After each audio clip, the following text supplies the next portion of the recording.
नमस्कार मित्रों, आज हम गाजियाबाद की धरती मुरादनगर के पास दोहाई लगता है दोहाई इंडस्ट्रियल एरिया में आए हुए हैं।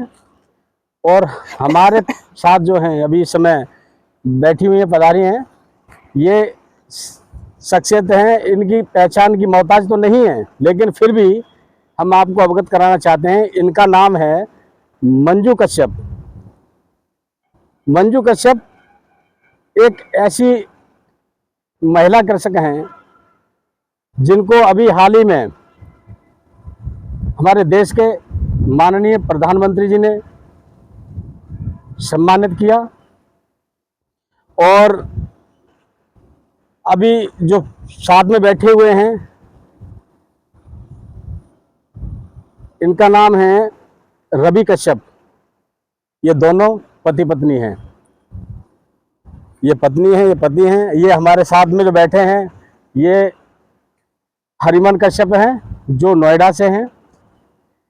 और मुझे आप सब पहचानते होंगे, फिर भी मैं आपको बताना चाहता हूं कि मेरा नाम ब्रजेश कश्यप है। मैं जिला हाथरस से हूं और आज गाजियाबाद की धरती पर दोहाई इंडस्ट्री एरिया में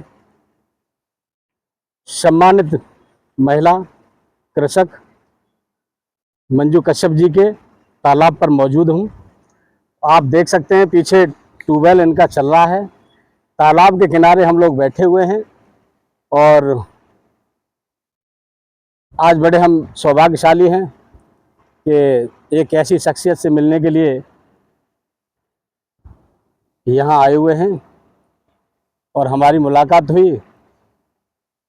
बहुत ही सरल स्वभाव के हैं दोनों भाई, रवि कश्यप जी भी, मंजू कश्यप जी भी। आदर सम्मान में कोई कसर नहीं छोड़ी, पूरी तरह से सब सम्मान दिया गया है। और इनका नाम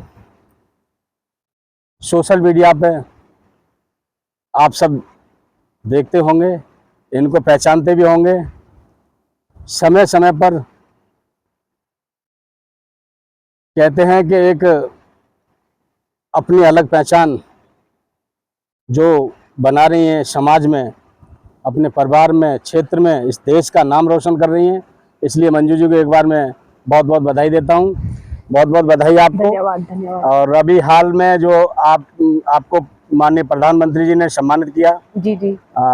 और उसके बाद शायद जिले पर आपको आदरणीय डीएम साहब ने भी सम्मानित किया है। हाँ जी।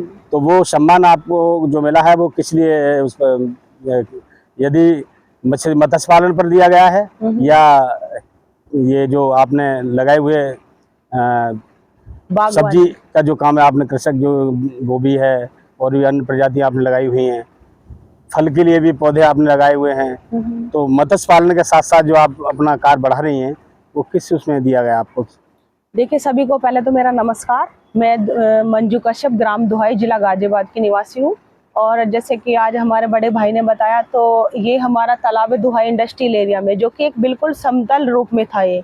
और इसमें जितनी भी चारों तरफ कंपनियां हैं, तो उस कंपनी का केमिकल पानी यहाँ पे आता था। मतलब इस तालाब की इस तरह की स्थिति थी कि यहाँ पे कुछ भी करना संभव नहीं था।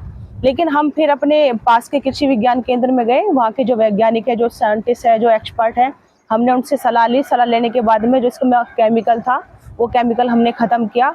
और ख़त्म करने के बाद में तो जो हिस्सा आप ये देख पा रहे हैं इधर साइड का, पहले हमने इसमें सिंगाड़े की खेती करी, क्योंकि सिंगाड़े की खेती करने से जो केमिकल होता है उसका प्रभाव कम हो जाता है। हमने 2 साल लगभग सिंगाड़े की खेती करी। और जब सिंगाड़े की खेती से इस केमिकल का प्रभाव कम हो गया, तो फिर हमने इसमें फिश फार्मिंग करी। एक हमारा एक छोटा सा इधर साइड तालाब भी है, जिसमें कि हम नर्सरी बनाना चाह रहे हैं। तो इसको लेकर के जैसे कि अब हमारे एक मकसद ये बन गया, क्योंकि ज्यादातर लोग ये कहते हैं कि मछली का कच्चा काम होता है, तो मुझे उन लोगों की सोच बदलनी है। क्योंकि कच्चा पक्का कोई काम नहीं होता, कच्ची पक्की हमारी सोच होती है। हम जैसा सुन लेते हैं वैसे ही ढल जाते हैं। तो इसलिए मैंने एक आदर्श मॉडल ये तैयार किया है एकीकृत खेती के रूप में, ताकि हम जो अगर 1 फिंगर का बच्चा डालते हैं जी तो वो करीब 7 से 8 महीने में तैयार होता है, जी लेकिन 100 ग्राम का डालते हैं तो 4 से 5 महीने या 6 महीने में रेडी हो जाता है। जी लेकिन अगर हम जैसे कि बराबर साइड में कुछ बागवानी टाइप का या फिर किसी भी तरह की सब्जी या फ्रूट बो सकते हैं, जी तो कुछ ना कुछ हमें यहाँ से प्राप्त होता रहता है। जी तो इसलिए हमारी जो इनकम है एक तो डबल हो जाएगी और हम कम खर्च में कुछ ना कुछ यहाँ से करते रहेंगे। आप जैसे ये देख पा रहे, जहाँ पे हम बैठे हुए यहाँ पे हमने गोभी लगाई हुई थी, जी और यहाँ से लेकर के उधर पीछे का जो सारा हिस्सा है उस पे हमने इधर से लेके वहां तक सारे में गोभी लगाई। अब जैसे कि मार्केट में गोभी का रेट डाउन हो गया तो हमने ये गोभी बाहर फेंकी नहीं, या फिर हमने इन पर गुस्सा नहीं उतारा कि रेट कम कम हो होला। गए। हाँ जी हमारे पास एकीकृत खेती का ये मकसद हो जाता है, अगर हमारी ये चीज बेकार हो गई, किसी काम में यूज नहीं हो रही, तो जी। हम अपने इसको मछली को खिला सकते हैं। हमारे पास ग्रास कार्प मछलियां हैं जी तो उसको खा लेती है। तो ऐसी ही हमने सिंगाड़े की खेती करते हैं। सिंगाड़े की खेती में जब तक उसका सीजन होता है तब तक उससे फल लेते हैं, और लेने के बाद में जब वो खत्म हो जाता है तब हम उसमें ऐसी ही मछलियां छोड़ देते हैं जो घास खाती है। जी जो सिंगाड़े तो- से अच्छा जी जी हाँ, तो ये है जैसे कि हमारा ये तालाब है, हम जी। सब बड़ी मछली के साथ साथ छोटा बच्चा भी छोड़ सकते हैं, जी जो कि आने वाले समय में हम बड़ी मछली निकाल लेंगे, छोटा बच्चा हमारा रेडी हो जाएगा रेडी आगे हो के जाएगा। लिए। अच्छा जी जी जी, आप कुछ पूछ रहे हैं? हाँ मैं यही पूछ रहा था कि जो आप